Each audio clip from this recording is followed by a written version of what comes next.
Kasi hindi mo alam na nandun ka. Mahirap siyang damahin eh. Tama yung sinasabi ni Angelica Panganiban, tama talaga.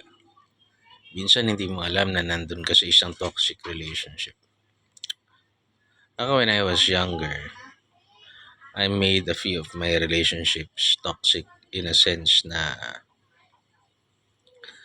ah natakot ako sa sarili kong anino.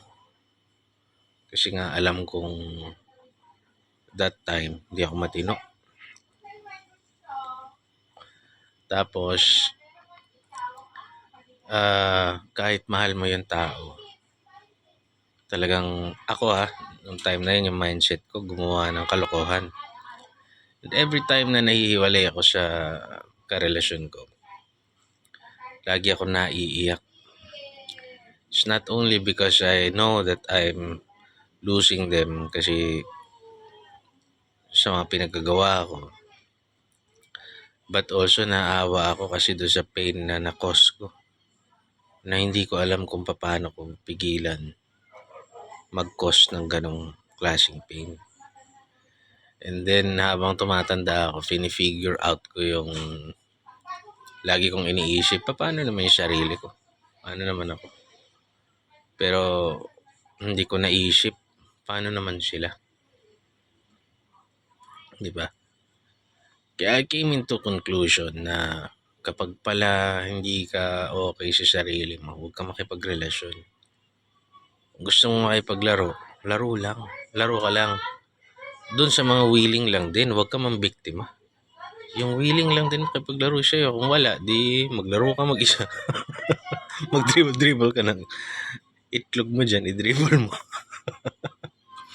Hindi, I mean, yun pala yung tama kasi mahirap makasakit. Ako may nakita nga ako yung dati kong kapitbahay. Pag ako yung nakatingin doon, lagi ko naiisip, tangina kung ako yung lalaki, swerte, galing-galing magmanipula ng lalaki, swerte ng lalaki. Pero bilang isang kaibigan nung anak ng kapitbahay ko, naawa ko doon sa nanay niya. Naiisip ko noon, tangina ba't nagpapaniwala ka sa hayop na yan? Kaya niyong mabuhay ng kayo lang. Laan mong may dudulot na kabutihan sa yan. Yung mental health, hindi para bang pinilay sila na you're not going to have a good future without me, not knowing na it could have been better. Of course it could have been worse, pero when you go out of a toxic relationship at nagsikap ka na lang, focus kayong magpapamilya, you'll do well nakita ko it's always for the better pag umalis ka dun sa toxic na taong yun. Pero yung mga nanatili doon, putay na, pati mga anak nila, hindi nagkakasakit, nagbabagsak sa mga exam, di magkaroon ng maayos na trabaho, di magkaroon ng maayos na relasyon. Ganun pala. So you should be brave na umalis sa isang toxic relationship. Ikaw lang ang makakadetermine. God bless.